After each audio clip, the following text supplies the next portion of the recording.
Delaware in the building. Y'all ain't ready for the Delaware takeover. Y'all not ready for this unique style and creativity that everybody in the world wants to see. Nas and Jay is bringing it, and everything they bring got that Delaware swag. Hey, everybody. Hey, everybody.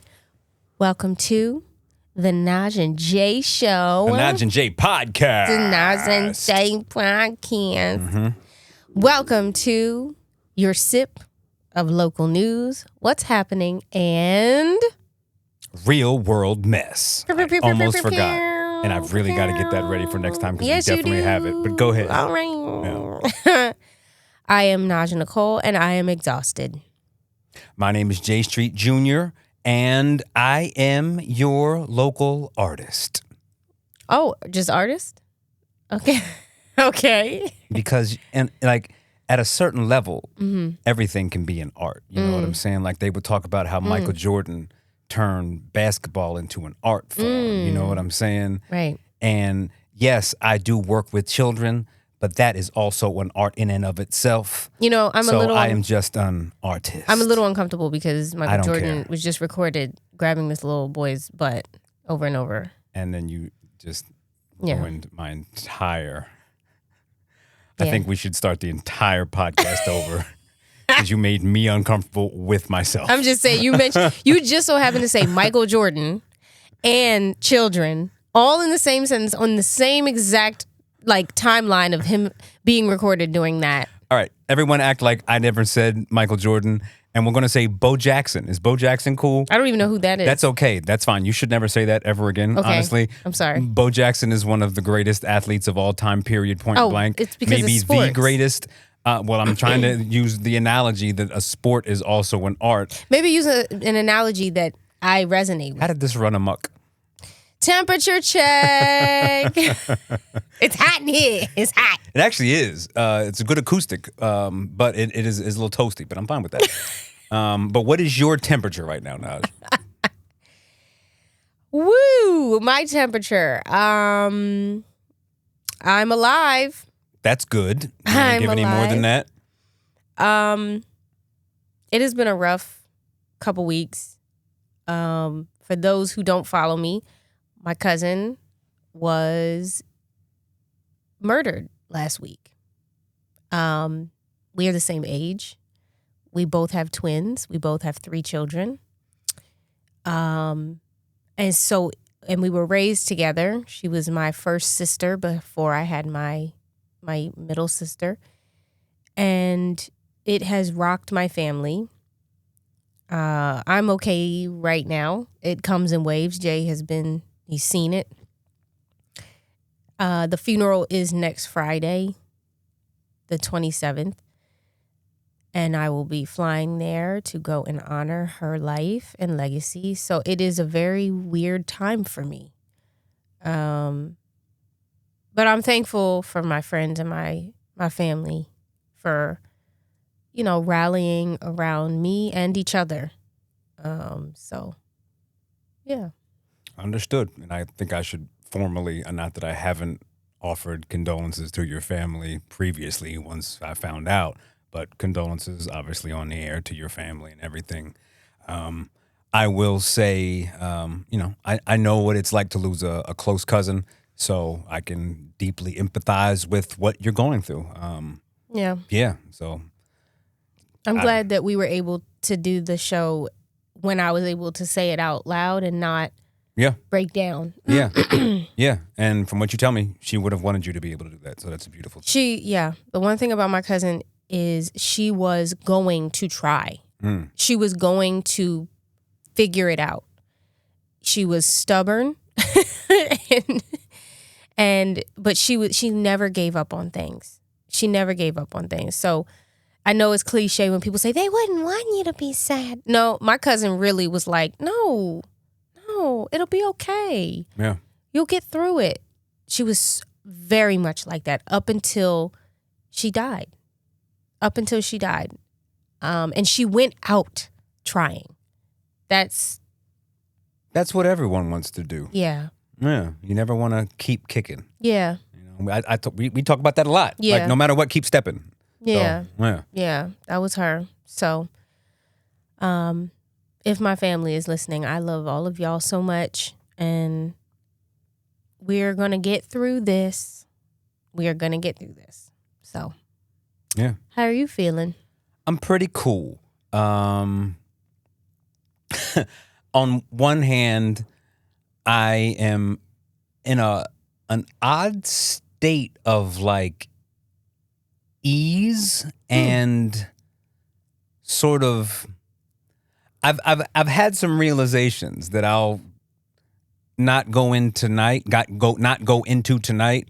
But I've had some realizations that have kind of given me an odd amount of a sense of being settled. And I've also got a little bit of anger in me right now about a couple of different things, both of which I can't go really into right now. Yeah.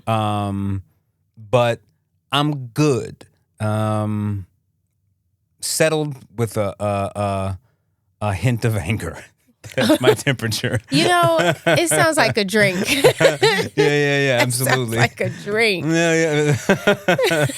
Yeah, but I'm good. You know what I mean? Okay. I'll leave it there because let's keep moving. But Okay. I'm good. Yeah. All right. Flowers. This is so unfortunate.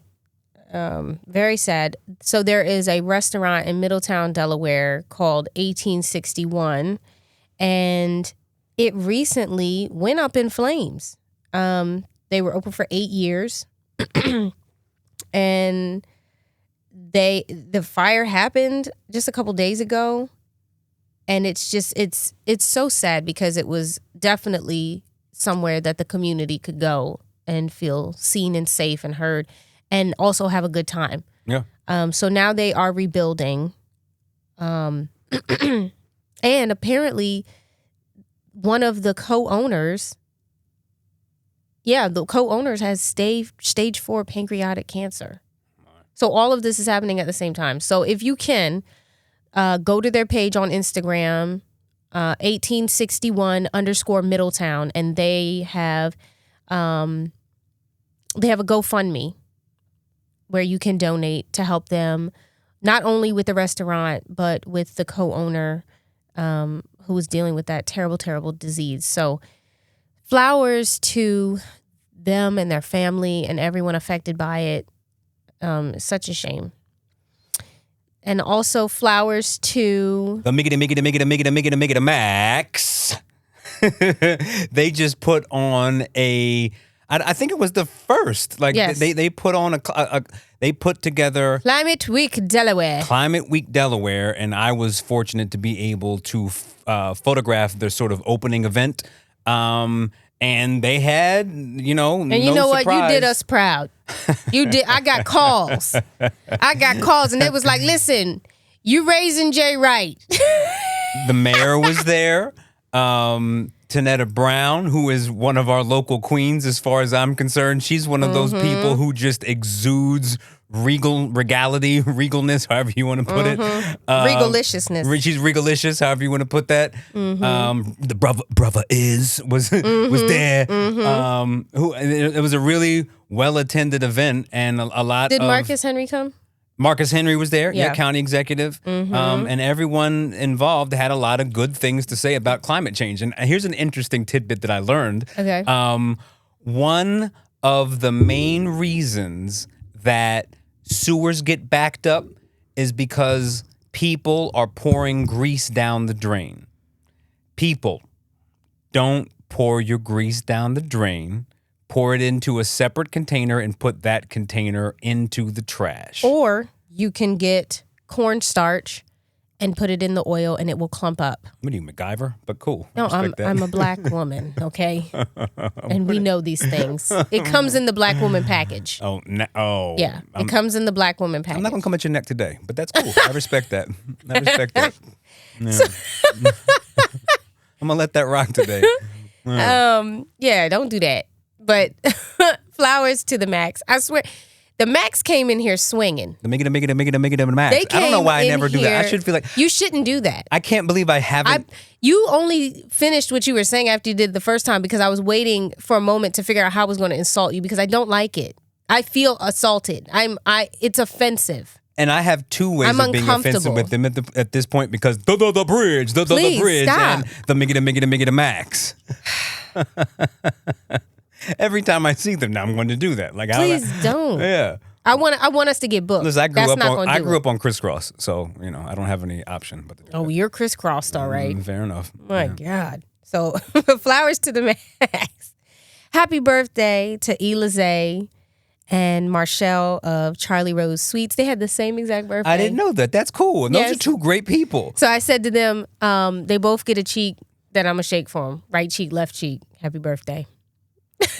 Elize is, I think, to this day, the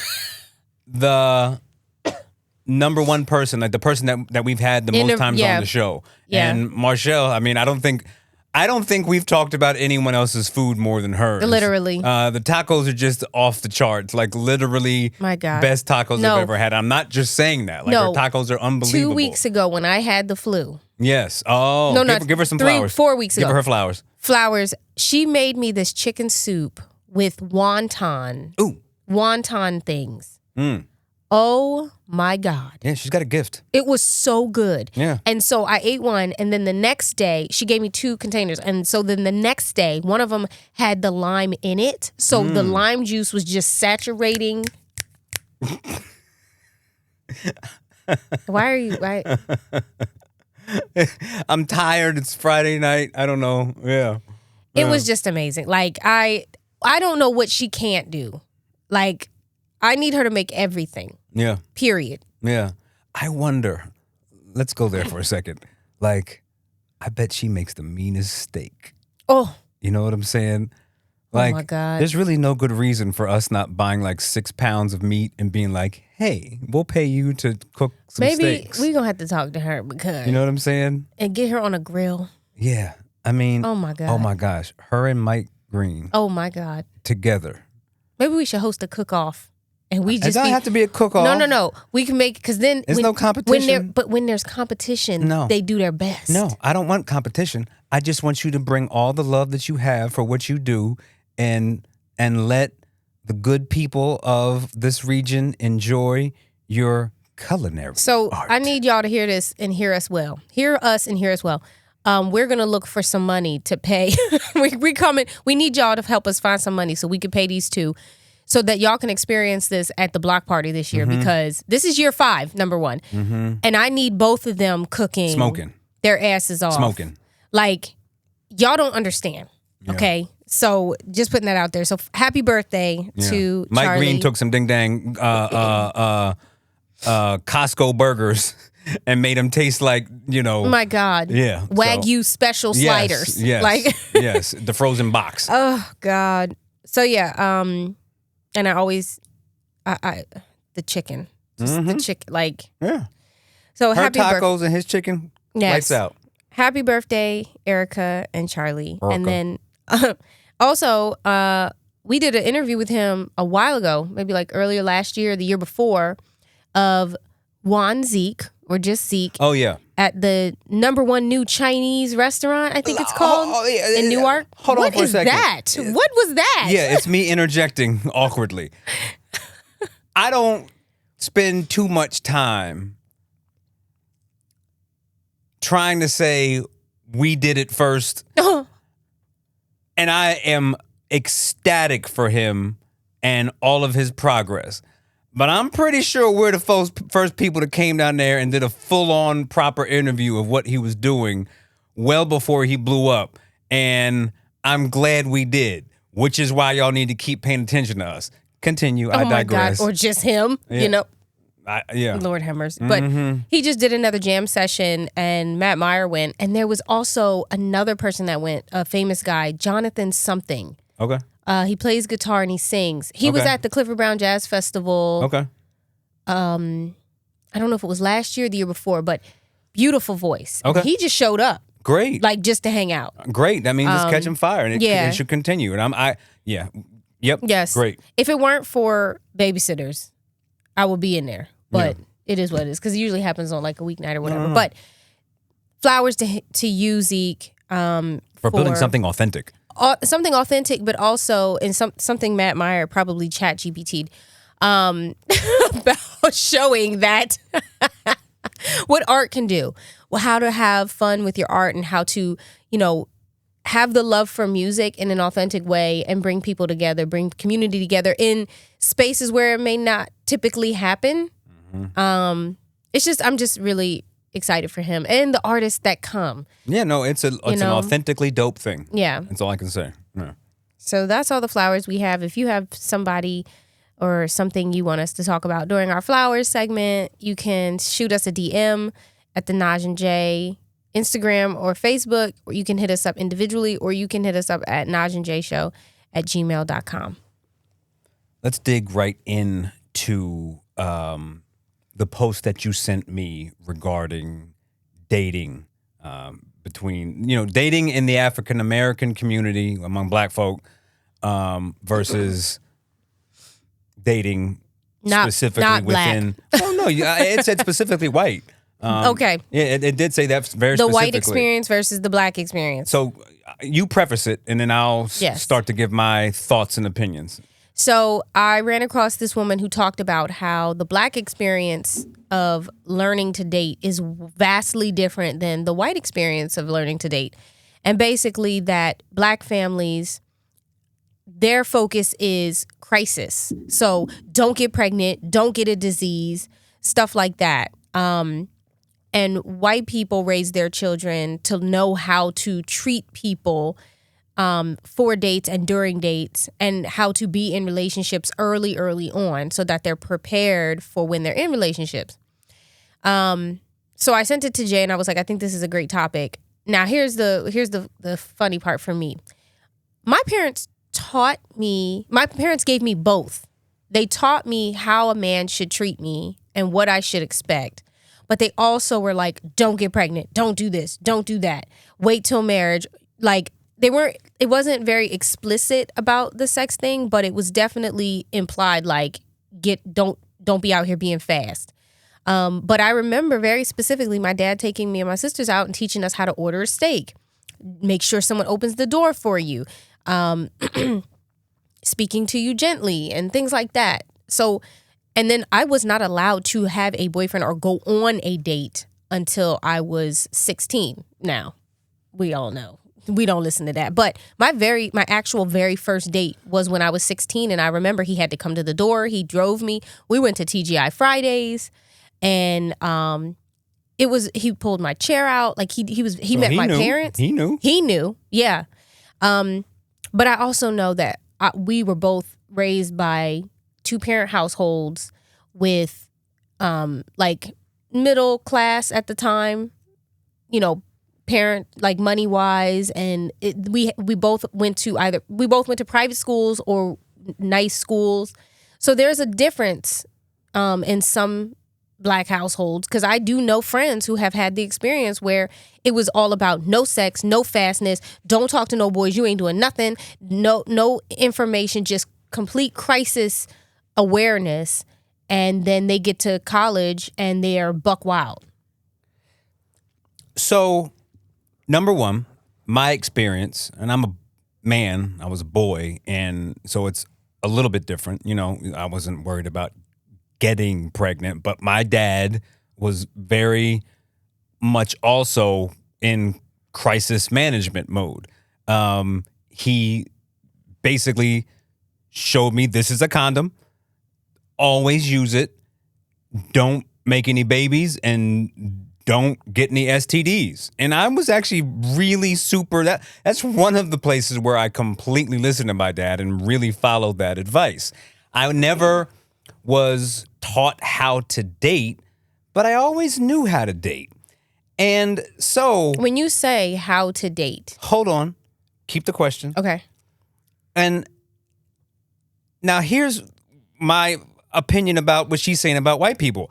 I don't think she knows what she's talking about, because my first instinct was white people don't get taught how to date either, really, outside of like maybe like fancy, highfalutin, high society culture. But the average white person doesn't get taught to date in any kind of capacity.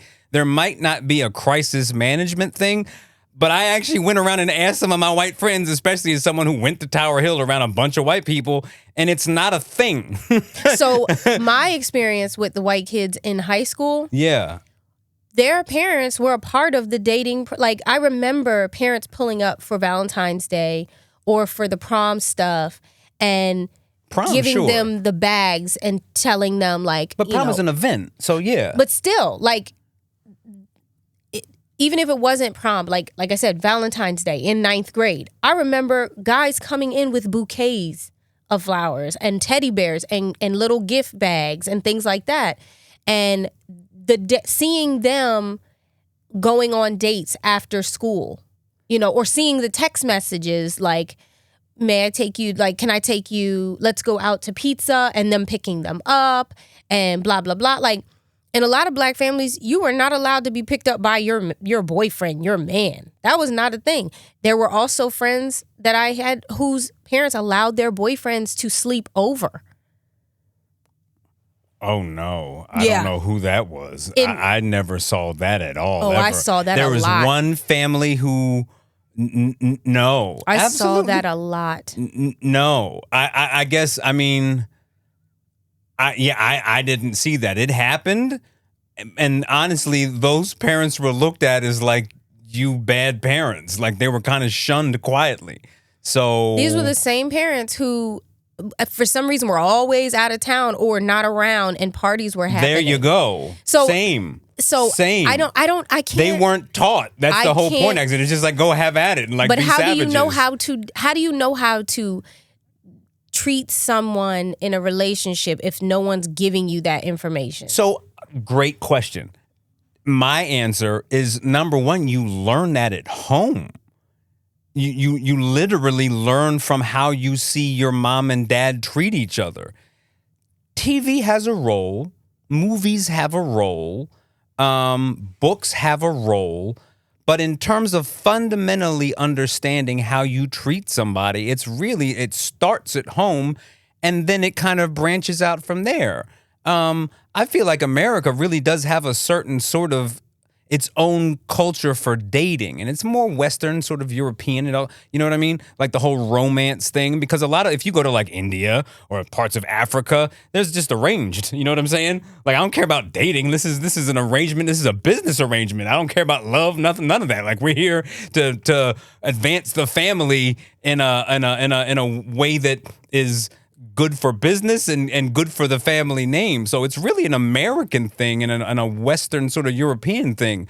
Maybe Latin too. But like, I just fundamentally think that her assessment, I don't want to go way off, and it happens in both. It happens in both directions. Like, black people will make comments about white culture, but they don't know what they're talking about because they really haven't been around white people. And I think that she's doing that. And it's almost unfortunate to me because on one hand, she's right about what the black experience is to a degree. But like, you are someone who was taught by black parents how to be a lady, how to be treated. And I know other black people like that too. So I just think that her assessment is almost like... But we also have to remember, number one, I don't agree with her. I'm just talking about... No, it's a great conversation. I just want to at least say that. No, it's a great conversation. Like, well, not no, I'm just regurgitating what this woman said, and I want to have a conversation. What I will say is I feel like you and I and a lot of our peers have had a very different life experience than the people she may be referencing. Sure. And because I'll put it to you this way. The trailer park doesn't know there's no dating etiquette in the trailer park. Right. I get that. But I guess, and then the same creator also talked about, and this is a deeper conversation. But when you said creator, I was like, are you going like meta right now? No. Like, are you talking about the great creator? But you calling her, she's a creator. The content she's creator. She's a content creator. The content creator also talked about. So she mentioned how dating and romance was not a thing until like the late 1800s. Yes. But she said it was white women who catapulted what romance is today into what it is today. And so, because all things considered, and as someone who actually believes in romance, that has to... look at you, lover boy. Oh, my God. All right, the podcast is over. I'm done. They is so sweet. But, like, considering that, like, you might, just based off of what you said, be like, well, then it's a bunch of BS anyway.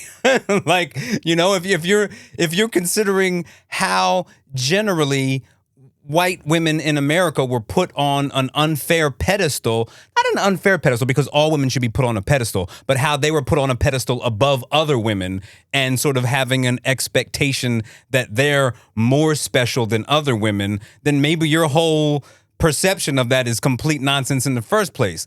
But actually, I don't think it is, because I do fundamentally believe in a bit of romance and the lovey-dovey stuff. It has its place. But I just fundamentally think that her assessment of white culture is coming from a place of ignorance. And I can say that because I've been around enough of white culture to just know what I've experienced. That having been said, I do think that there is a place for American culture to tighten up its expectations and to have sort of some clarity for what dating should be. I actually fully support that. I would love to have an overall overarching culture where it's like, this is how you ask a woman out on a date.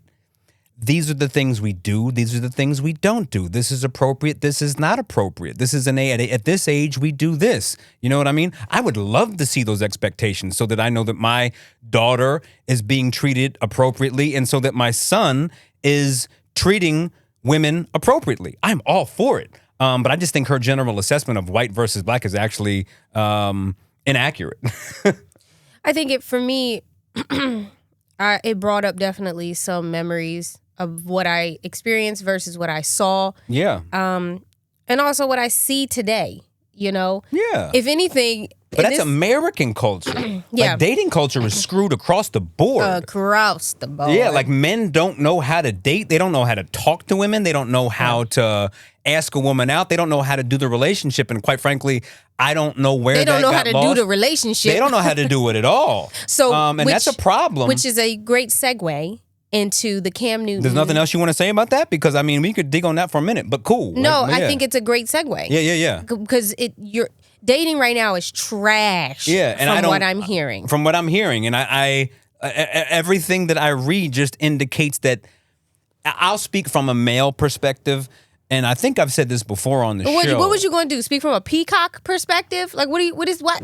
Speak from a male. What are you? You don't know a how porcupine? I consider myself. You don't know any of my pronouns and how I have progressed internally over I'd the past. prefer you speak from the hot dog perspective. That's what I want you to do. As a man, I number one recognize that younger generations really struggle to communicate, and I don't really know what happened. They struggle to people.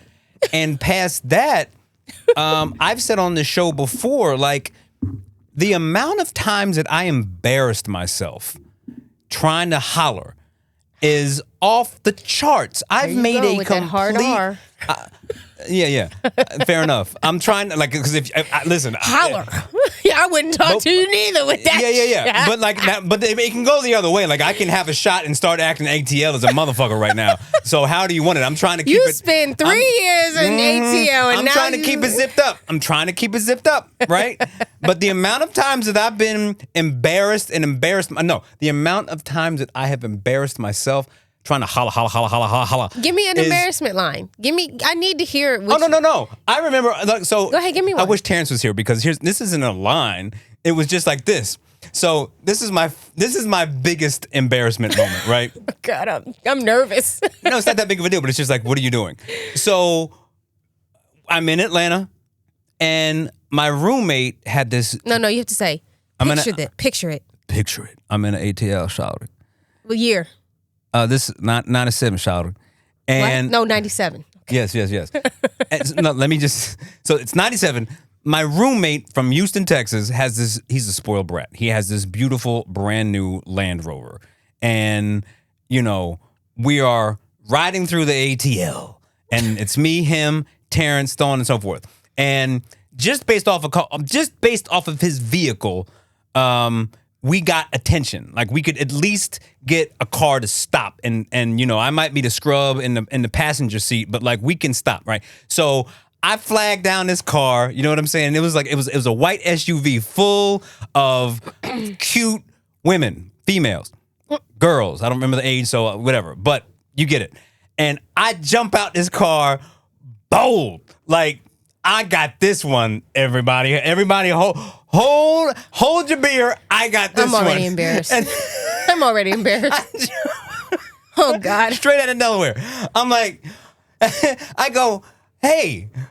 Oh, hey, that's it. Wait. End it there. Hey guys. Oh. Wait. Hey guys, what's your name? Oh. Wait. That's I just started. What's your name? I don't want you to continue. What's your name? Right. So they kindly state their names. Shamika. I'm nervous. The next thing I say is, "Oh yeah, what's your name?" Oh.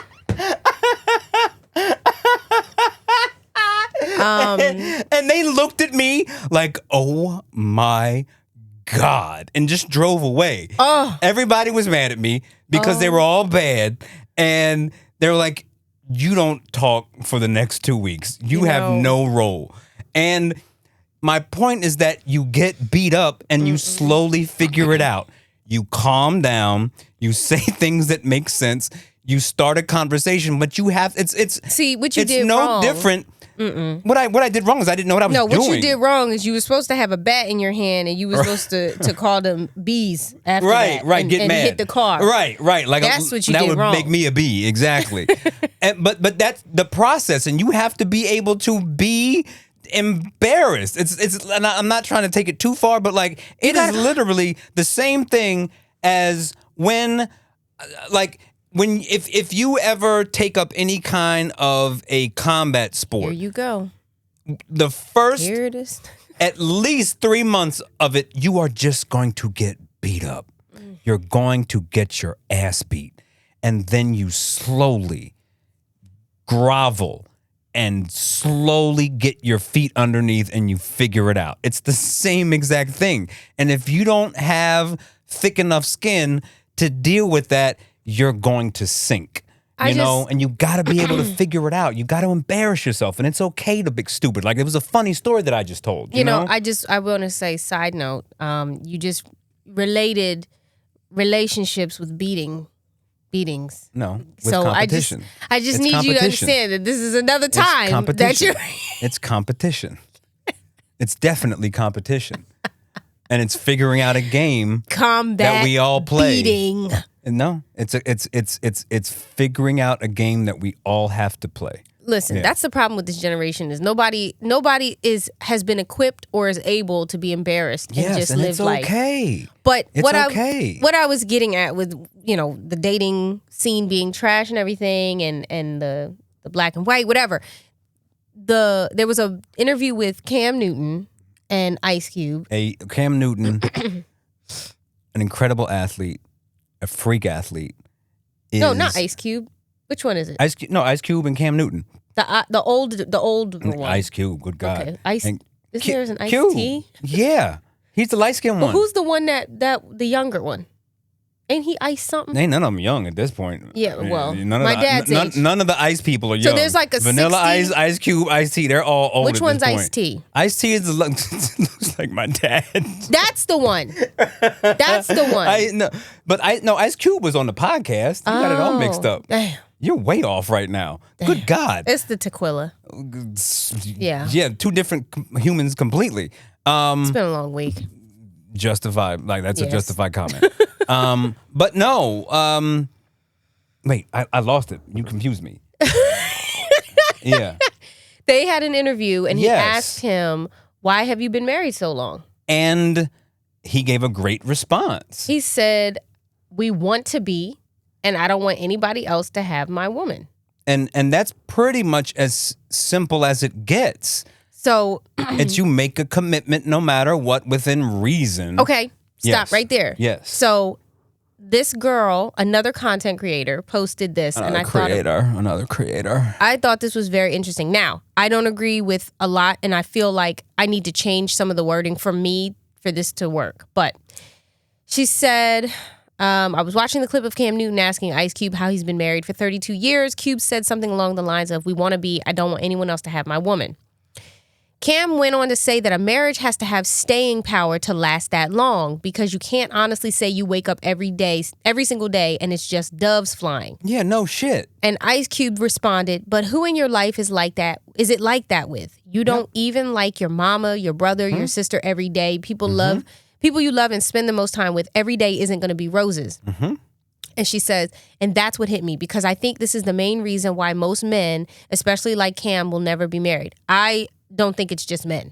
Oh, it's definitely not just men. So she said they expect... I've seen that. She said they expect perfection. They expect a woman to be their peace at all times. They expect marriage to feel better than reality. She goes on to say more, but I want to stop there because for me, and something I had to learn about marriage was because it's not just about the woman being his peace. It's about... It's also vice versa. Like you go into a relationship thinking that this person is going to be your peace, right? No, I don't. No. I'm saying I think this Yeah. generation That's does. that's a childish approach. Shh. Yeah. People go into it thinking just that their doves are going to be flying, everything's going to be perfect. You're going to be so in love, and they're going to be your peace, and you're going to be the happiest person in the world. And if there is a little bit of a scuffle, it's not going to be hard. You'll be able to work through it because love wins, right? I blame this on Disney. Commitment wins. I blame this on Disney, Disney Channel, Nickelodeon, all those kids love show stuff that don't have no business being on a kids network. Wins.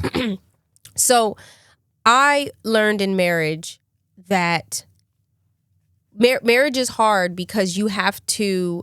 It can be hard. It can be hard. Some people do have easy, great relationships all the time. They're rare, but it can happen. Yes. But when you have those really hard moments, the key is to have grace for your partner. And the problem is nobody is taught how to give grace anymore at all. Like you have a lot of families who raise these brat ass kids, these very independent, very smart, very advocating for themselves. But it's type independent people. to the point where you aren't capable of working with other people. That's what I'm saying. It's selfishly like, independent. You're great at all of these things. You got money, you're educated, you're clean, you smell good, you know how to do an interview, you probably have a business, you have the bomb, designer dog and all the money in the bank, drive a great car. But when it comes to problem solving with a person that is completely separate of you, the first sign of rocky road, you are out. Like you immediately want to give up. And that is a problem. And that, you are right, is why I always draw the equivalence between marriage/relationships and music. Because there are so many times when I'm frustrated with my musical progress, be it the state of my career, be it how awfully my hands move across the piano sometimes, all of the different frustrations. But I don't quit because I made a commitment, plain and simple. I made a decision that I'm going to do this. And no matter how much it sucks, within reason, like if all of a sudden, the requirement was that if you step on the stage, you have to get punched in the face 5 times before you sing. Okay, no, I'm not going to do that. That's dumb, right? That's too far. But generally speaking, I understand that I chose a really difficult industry. And at the same time, I love music at a very fundamental level. And so I'm willing to deal with a lot of negative things because I fundamentally love it and just because I said I was going to do it. I'm keeping a word to myself. I'm keeping a promise to myself. Fundamentally, I said I'm going to do it and I'm going to do it. People want to quit everything, including relationships, and they can't deal with any kind of not any, but like too many people struggle too hard with difficulty when that's just what comes with life. Life. And the relationship isn't going to be any different. That's how people work. That's why Cube is so quietly, or not quietly, but so simply brilliant with the comment, well, you get mad at your mom. Do you quit your mom? No. Exactly. But, and the thing is, people think, I think what I hear often is like, this is so early on and this is already happening. Within the first 2 years of my marriage, we got into an accident and I had to like physically help my husband bathe and go to the bathroom. We were in a relationship. So because things got hard, do I just, sorry, I'm not sure. For better or for worse. Like it's just that simple. You work through it. If the person that you're with is not harming you, is not downing you or spending all of your money or something like that. And hold on. That's a part of worse.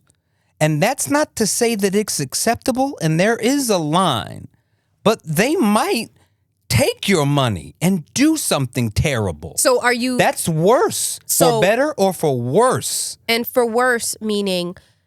Are you working on it with this person? Like, are you getting help? Is there a therapist? Have you helped with the therapy? Yeah. Have you confronted them about this? And are they trying as well? That's the other thing. Yeah, when you say worse, like this is the dark end of the spectrum. Yeah. Not like, oh, that was a rough bump. That was a speed bump. No, it got dark. Now, as far as hitting, no, absolutely not. Sure. That's the end of that, period. Got you. But I'm just saying. No, yes. Like there's a spectrum and there's a drop-off point. But there aren't enough people who, and no one should accept anything negative. I'm not saying anything is acceptable, but you make an agreement for better or for worse. There's a line, but most people have too little tolerance for difficulty. Yeah.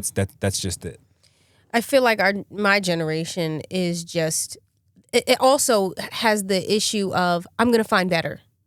Like, it's like the scrolling addiction. Like, keep scrolling till you find the next great thing. That's a great metaphor. It's the same way with their dating. Metaphor. Yeah. Like, every time I talk to someone who's dating and they're just kind of hopping around, there's always a problem. And I can find better. And there always will be a problem. I can find better. Like, there always will be a problem. So pick and choose. Like, you have some discernment on what you actually can deal with, because there's always going to be something. Fundamentally, my opinion is you want to look for someone who, this is why I love sports, but oh my God. Sorry, but like you want to find a good teammate, someone who understands that this isn't. You know what? I'm banning sports metaphors from here on out. Fuck. Oh. Right. It's a beautiful metaphor, man. It was so hurtful. It's you have to find someone, number one, who understands teamwork very fundamentally. You have to find someone who literally displays commitment, and not in like just a relationship way. Are you is that person able to kind of just stick with one kind of a job? It's not to say that you can't change careers or whatever, but like, does this work? Don't have a chess playing relationship. What do you mean? So when you're playing chess, you're playing against someone, and you have to think about. So I think a lot of people go You're into on the same team. A lot of people go into relationships playing chess. Oh no, you're on the same team. That's what I think. Oh my God, That's good. That's good. That's profound. Yeah, we're not against each other. We're on the same team. But that is how people go into it.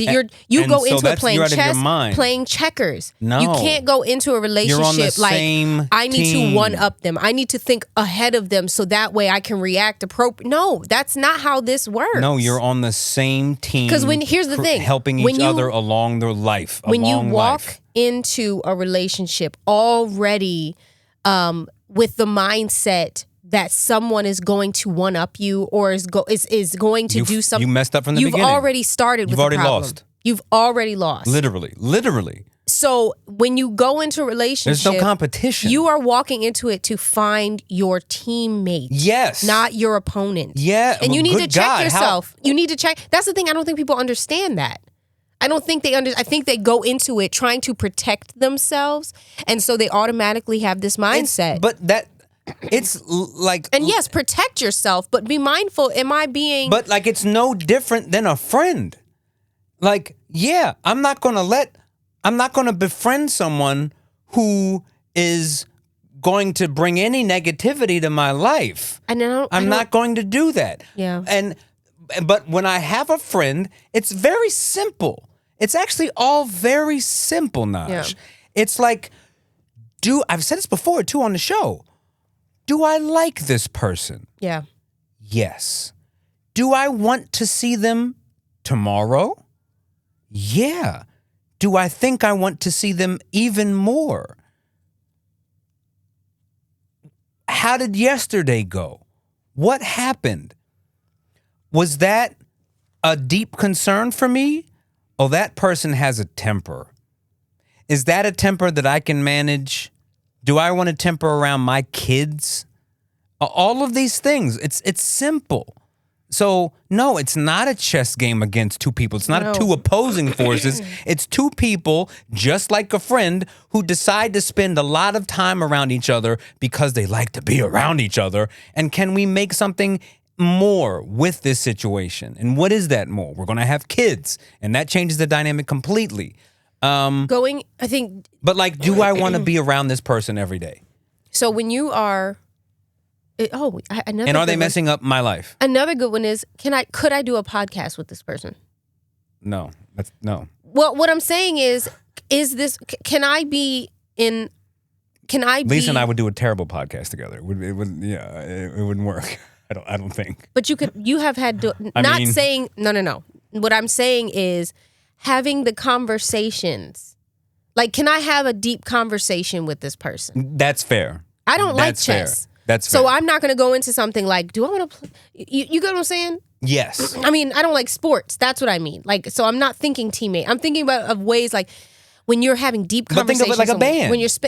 Would I want to your start band is your teammate. Because regardless of what you do with this person, there's going to be a level of intimacy. Like, do I want to be around this person this much? Do you want this person in your band? Exactly. That's what I'm saying. It's the same thing, though. But when people... Are they enhancing your music? And the issue Are they making your music better? As soon as the thought of possible vulnerable love and emotional feelings come into play, because you said friend, but the problem is you're not thinking, okay. You can be very vulnerable with a friend. Yes, but what I'm saying is... A friend can ruin you. When romance comes into the picture, everything changes. Of course. For people. There's like a light switch. So... But maybe it shouldn't switch so hard. Because it's extremely similar. Some people don't see that. So because the romance, and as much as I just said that I believe in romance, at some point in time, that person, like, maybe there isn't there might be a handful of sexually attractive 80-year-old people. Like, yo, she still look good, and she gets me going. 99%, no. And that's okay, because at the end of the day, all that fades away. Oh my God. No, it's true. No, I get that. Like, your looks don't matter. It's if I don't, it's actually the opposite. It's like, what you should ask yourself is if this person was absolutely physically repulsive to me. Oh my God. No, it's not. It's actually that simple. Like, thank God that I am attracted to this person in some capacity. But if I took away all of the physical part, do I want to be around them? when you go into when you are meeting up with someone, or you're going into speed dating, or you're going into a space where you are open to finding a mate, check yourself in that moment and say, am I open enough for a teammate, or am I walking into this with a playing chess mindset? I can appreciate that. Take inventory of where you are mentally and emotionally, because a lot of people don't do that. They don't think to do that. But that's a cultural thing. Yeah. And it's a problematic, it's a capitalistic, materialistic, and ego-driven American culture that causes that. So check yourself at the door. All you're doing is building a team. All you're doing is building your own personal band. Yeah. You know, it's really... And you can see that in the person that you are talking to. Like, you're vulnerable with your bandmates. Like, you're a bad keyboard player can ruin you or make you look really, really good. And they can leave you out to hang and dry. And you can literally identify all of these things when you're talking to someone that you're interested in. Because if depending on how open and how checked in with yourself that you are, you start to pick up on the energy of the person sitting across from you. Like, if you're super vulnerable and you notice that person is holding back, obviously they're coming into it playing chess. I ain't gonna spend my time with people I don't want to be around. I get that. I'm not. I get that. I'm not saying you don't, but I'm just saying, for the person who is trying to date and is trying to figure out, like, what am I doing wrong, or how can I make this better for myself? These are the things you look for. Like, make sure that you are open and available enough to look for that relationship. Are you looking for a teammate, or are you walking in there playing chess? And is that person reciprocating that energy? Those are the things I feel like people miss the most, because I have read text messages and DMs and emails and things where I can see that the person is really trying with my friend, and my friend is the one that is playing chess. And I'm like, well, why didn't you just open up? This person is engaging with you and you're refusing to engage. Which is why I said earlier about you have to be willing to take a risk to look stupid. And that is the check-in.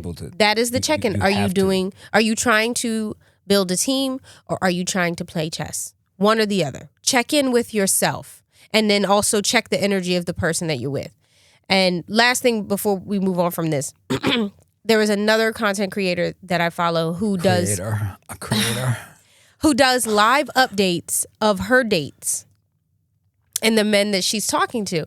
And she was dating this one guy. This sounds odd in and of itself, because now she's got a whole situation based around dating. So when she settles with someone, what happens to her livelihood? So she also does makeup, and she educates us on makeup. She focuses on her makeup. Go ahead.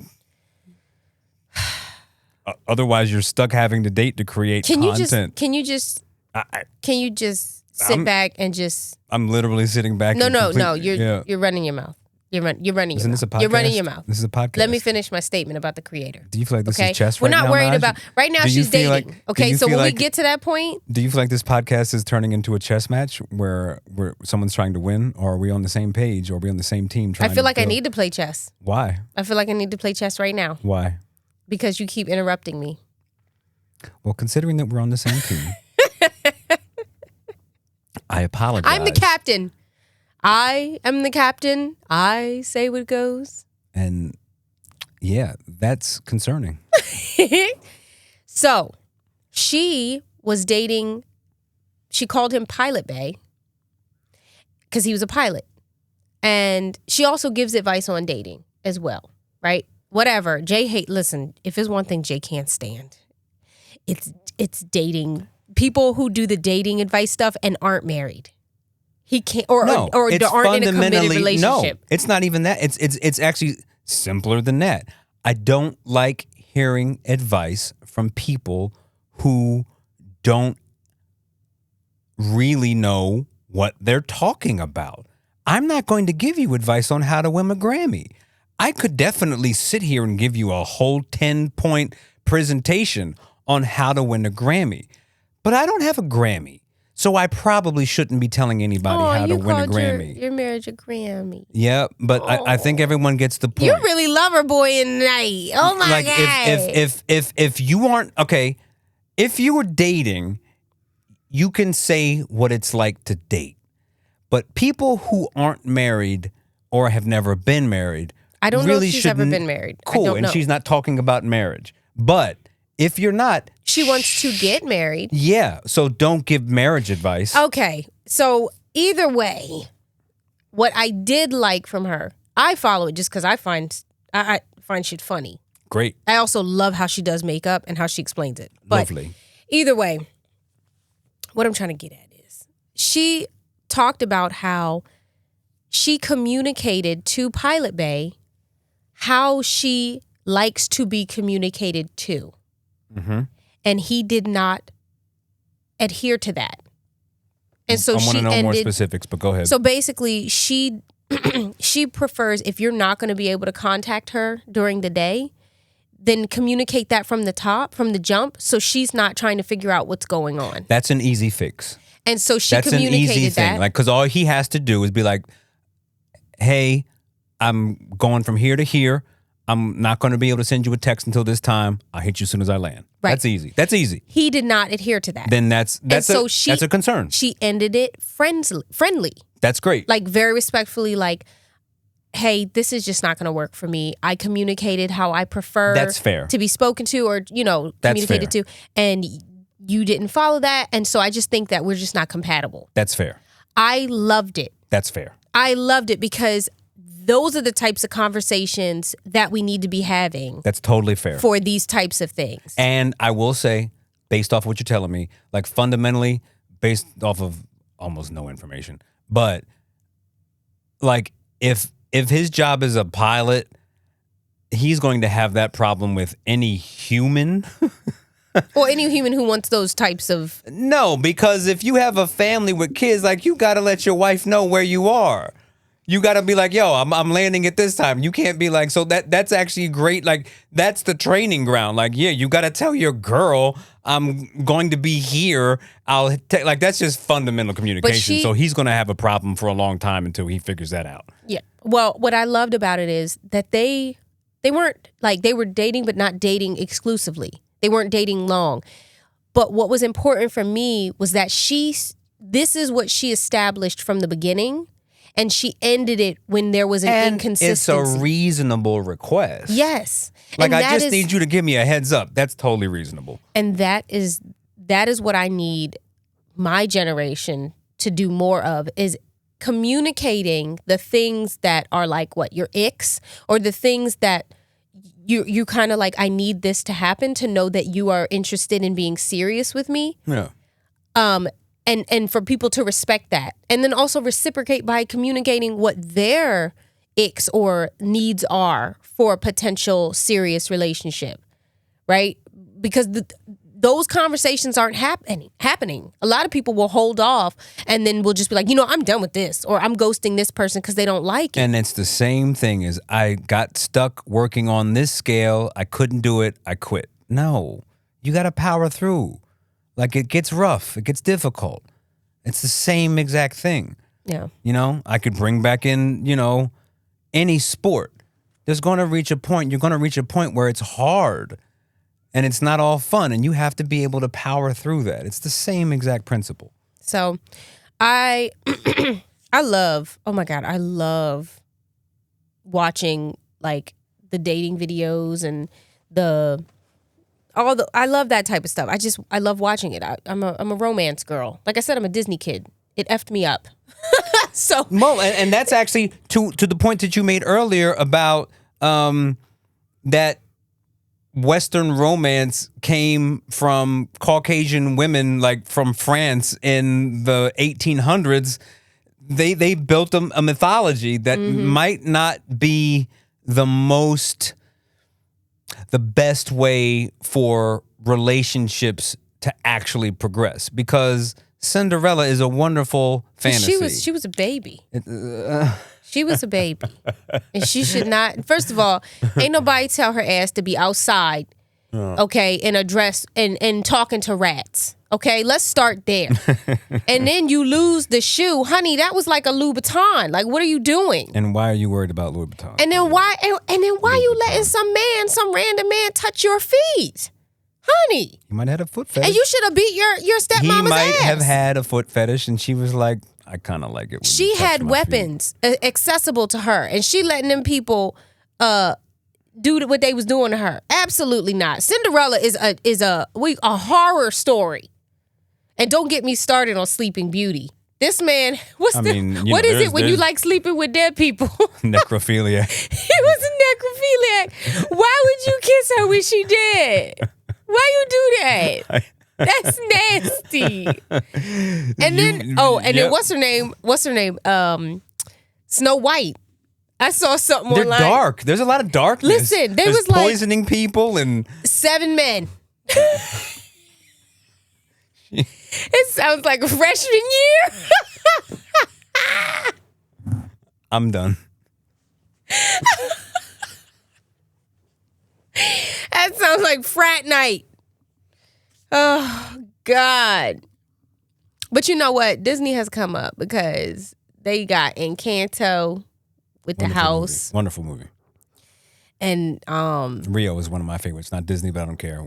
Rio is. I don't know what awesome. Rio is, but Yes, I know you the movie, do. but I don't know what company. I don't, And then you got, Princess Tiana, who listen, she didn't marry that man to the end. He had to prove it, okay? He had to go through the struggle with her, okay? They went on a journey. See that? Because she wasn't playing. She was about her life. And she said, you pretty light-skinned nigga, you cannot get me. I have a dream that one day I'm going to make gumbo in this building. I love okay? Gumbo is my And favorite. he went on that journey with her, and he found himself. He went through frog and alligator therapy before she let him wife her. It's getting complicated quickly. Do you like him? Is he a good dude generally? What? If you really want to know Just hang how out it's with him. supposed to be, you need to watch Princess Yeah. and the Frog. And if you follow that advice, you're going to be doomed for a long time. You gotta dig a little deeper. Just hang out. Make sure they're not a dick.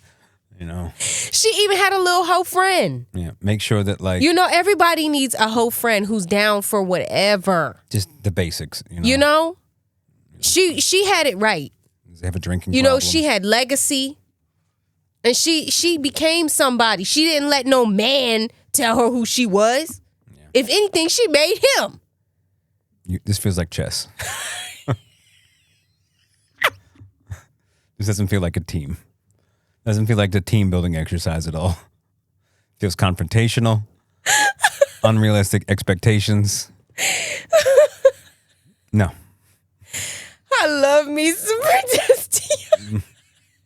That's fine, but I just, keep that on the screen. Yeah, a little deeper. You're so mad. I'm not, though. Don't try to wrap me up. Do not. He just gave me the wrap it up signal. Don't. That's my job, first of all. See, it's always them light-skinned niggas. All right. The Italians in Wilmington. Easy, because it's not all Italians. Oh, what is It's it? not. Okay, who is it? There are some Italians and some Were there any blacks? probably. Did you see any? Well, based on the vote, absolutely. Oh, no, I wasn't talking about city council just yet. I was talking about Okay. the people in the room during the meeting. Oh, I don't know. I have no idea. Oh, okay. Yeah, I just know what the vote was and I know what the issue is. I don't know who's in the room. Do you know who voted? I can pull it up. Yeah, because I was confused and you had to. Basically, there were 3 people who voted to make sure that Columbus doesn't come back. And those 3 people were Shanae, Kobe, and Trippy. Okay. Everyone else on city council There we go. voted for them to be able to bring the Columbus statue back up. Yeah. So just so we're clear, Spicy Penis Columbus was raping and pillaging and killing. Okay. He was a mean dude. It's a documented thing. He was nasty. And these people in Wilmington want the statue back up. There are people in Wilmington who want the statue back up. And for what reason again? That I can't. Well, okay. So I know that one argument that I vehemently disagree with is that Columbus represents a significant syphilis. Yes, of Italian culture, and to have him removed takes away from Italian contributions to American culture. You know what's funny? But it has to be said that not all Italians think that. There are plenty of Italians, probably the ones that showed up for that specific vote. The ones in the room. But I am sure 1,000% that there are Italians who can readily admit that Columbus was not a nice person, so please don't. It's perfectly fine if you don't put his statue back up. Just like black people would be, a lot of black people, most black people would be fine if they never hear a Diddy song again. It's okay. Like, we understand he's a terrible person. I don't play R. Kelly in my home. And there are some black people who do. If there is a he's meme, actually still on the radio. If there is a meme that has an R. Kelly song, I will scroll past it. So, you know. I tell DJs, do not play that. And so the same thing is happening in the Italian community with Italians in the Columbus statue. And it's, and I'm going to say this, the same people that are okay with playing R. Kelly are the same people who will not confront the family member that's touching on the kids. 1,000%. The same exact people. 1,000%. So I just want to say that to the people who were in the room that want the Columbus statue back, somebody need to check on their family members. Because somebody touching on somebody and they didn't tell. I wouldn't take it that far, but you are not a good person. He was a trash person, and it doesn't make. And for you to say that represents your culture, those are probably the same ones who use canned pasta sauce. Who don't know how to make real gnocchi. I don't know. I don't know. It could go either way. Like, I have a friend directly. I have a friend who. I have a real Italian friend. I have a friend from Italy. From Milan. And she would have no problem saying that, listen, whoever is saying that is an idiot. Like, she would blatantly say Christopher Columbus was a terrible person. I don't want him. He doesn't need to have any association with Italian culture. And please remove the statue. So don't. It's absolutely unfair to say Italian. Not that you said that. I'm not saying you said that. But like, it's not that. It's not an Italian issue. I know what per se. But there are some Italians who feel that way, and I, along with other Italians, think that's wrong. He was a terrible person. It's just a documented fact. He was a murderer and a rapist. And he had a dirty penis. He was an evil person. He had a dirty penis. Oh, my God. I'm not thinking about that. But Dirty Dick Columbus. Dirty. This feels like chess. Oh, man. So now. Mm-hmm. So I want to say this. I'm going to preface this before I do this. I have deliberately stayed out of city government and a lot of state government and government stuff in general, but mostly city government because I am so disturbed by our current city council for so many reasons on so many levels to the point where I don't even want to go outside because talking to certain ones makes me sick to my stomach. So when I said earlier that I am settled and have reached certain realizations, and I'm also slightly angry, that is a fraction of why. It's because things like that make it crystal clear that certain people just aren't going to get it for whatever reason, and I accept that. I'm glad that I can see it. I'm glad that I can see these things. I'm glad that I can objectively discern and be like, no, that person needs to be outside of my space. And that is comforting because I'm aware that I'm assessing this situation correctly. At the same time, or additionally, I get angry about it because I'm like, and let me be clear, a Columbus statue is at the very bottom of my concerns for life, and it's at the bottom of my priority list in terms of things that I would do to make Wilmington a better place and the world a better place. at the same time, and I said this online on Shanae's post about it, if presented with the option, and it's out of my control to say, hey, do you want the statue or not? The idea that any person of color would be like, nah, it's all right, bring him back, is offensive. Because it just doesn't make sense. Like, our ancestors fought so hard for me to be able to do the things that I do. And the idea that people within my generation and even older than me can't even say like, nah. I mean, I'm sorry that you're upset about the statue, but nah, we're not putting that terrible human being in statue form for everyone to sort of revel. Like, it's not okay. He was a bad person. And it's not an accurate depiction. Not only did he suck at his job, but he was a mean person. And he was stupid. And he was... He was stupid. Like, we're not... I can't say again, like, I as a black person, I am perfectly fine. As a black and indigenous person, let's be real about that. Yes, no, but I'm switching it up again. I'm going specifically back into the black bag. Like, America, feel free to completely delete Diddy from everywhere. I don't have a problem with that. Like, he is a horrible human. I don't feel like you're removing anything from black history by taking out a monster. Outside of including him to remember that he's a monster and how to avoid monsters and to say that we need to address monsters, if every radio station in America says we're not playing Diddy, great. Fine. Like, if there's a Diddy statue up anywhere in America and y'all take it down, take it down. Melt that baby down. And I think Columbus was probably worse than Diddy. So, like... Probably. Well, Diddy was really horrible. I mean, Diddy was really... But he only killed, like, maybe 3 people. I shouldn't be laughing at this. He only killed maybe 3. Right. But Columbus killed a couple bodies hundred. On bodies. Like, this is not okay. And listen. And then you can't say, well, this is like... Never mind. Like, he's not a good dude. And the idea that there are brown and black people who are like, it's okay. It's unacceptable. Listen. And I have to say this. Okay. I have to say this. Okay. Because at this point... Say it with your indigenous chest. I need to change my voice. I got to talk like Iz now. You got to represent. You biracial black indigenous man. I no longer care at all about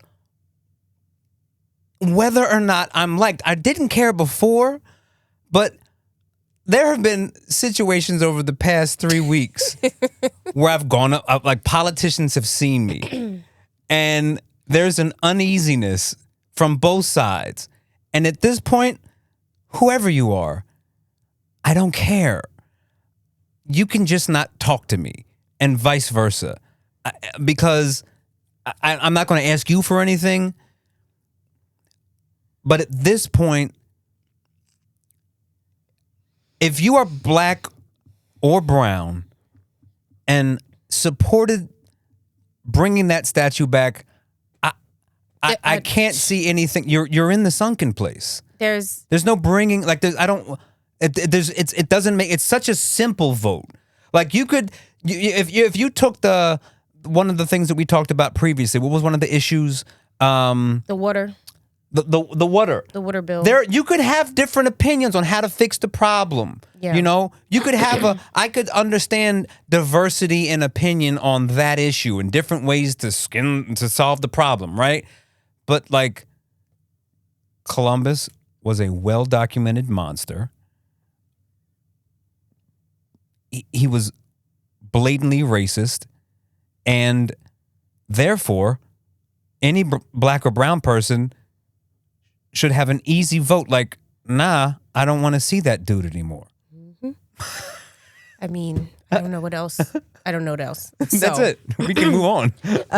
But yeah, I've been deeply disturbed by city council for a very long time. Yeah. I will say this.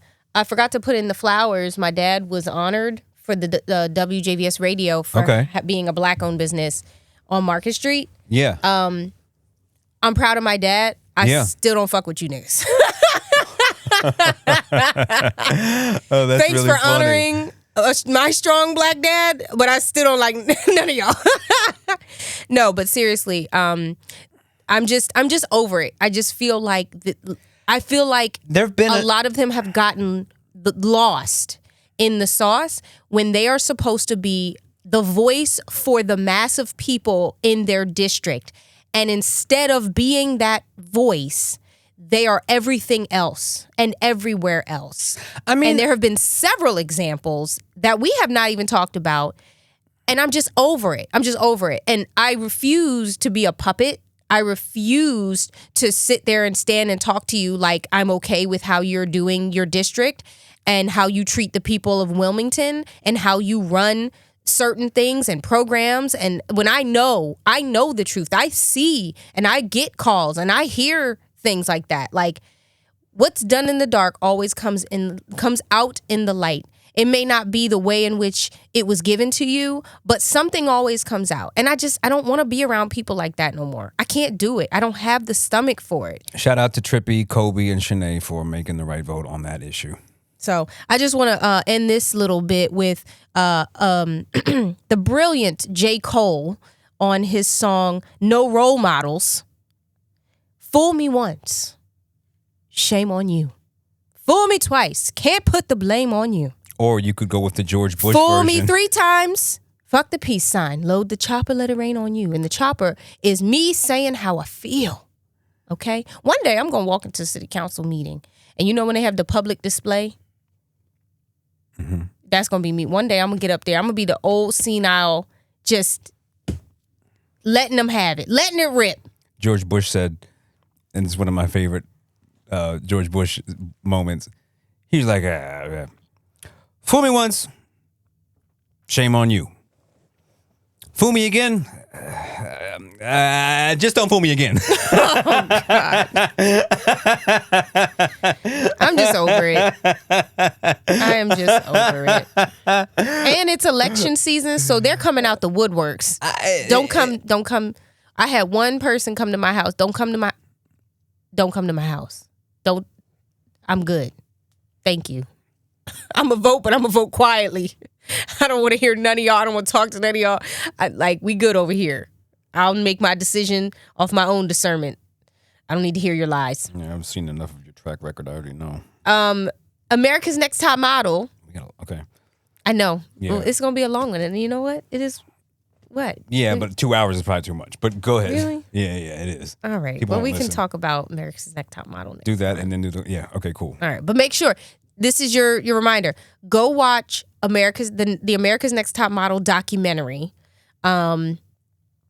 It is some of the experiences were very similar to mine on The Voice, and I want to divulge into that. I want to talk about that because I have a lot of thoughts.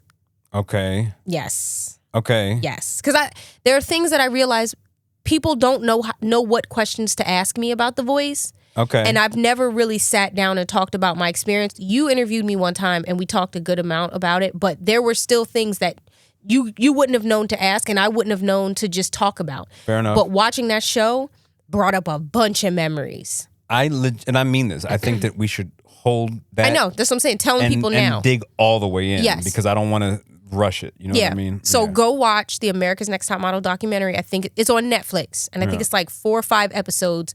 Watch it and then watch or listen to our next podcast episode so you can join the fun and hear about my experience on The Voice. All right, so we're ending this. I'm going to end it on my carry out. Yes. And that is stop being quiet and tell on them niggas. Okay? Stop being quiet and tell on niggas. Tell on people. We have such an issue with telling on the bad guy for our own protection or for career protection or for whatever. And somebody always ends up getting hurt outside of us. And it's painful to watch. So I have to remind myself of that and be brave. I'm doing the same for you. Stop being quiet and tell. I like that. Where'd that come from? Just some experiences. But was it? Yeah. But what did that have to do with the show? I'm What serious. show? No, this is the carryout. But you so my carryout is based on what we talked about. That's fine. My carryout is just random. Yeah. Yeah. One day when we have the time and money and brain power to have segment sounds, then you'll understand. That was completely separate. I apologize. It is what it is. Listen, y'all know what y'all was getting into. No, I didn't. Y'all knew It's the second carryout. there was going to be some shit with us. And this is the shit. All right? So take it away. My carryout is make sure you paint the house in blue. Like, You're a hater. You're just mad because yours isn't good as mine. I'm doing the best I can, okay? I really am. I don't know. That was really funny. You're playing chess right now. Right, this feels like chess, absolutely. We're supposed to be working together. Yeah. So, that having been said, my takeout, is Carry out. is build a team. Build a team. All right? I don't care in what capacity that is. From romantically, you're building a team. Professionally, build a team. If you're making music, your band, that's your team. You're not competing. Build a team. Don't play chess against the people that are on your team. Yeah. Team versus chess. That's all I got. Yeah. That's all we got. Yeah. We out here. Yeah. You know what your brother be saying? We out here. At Fridays.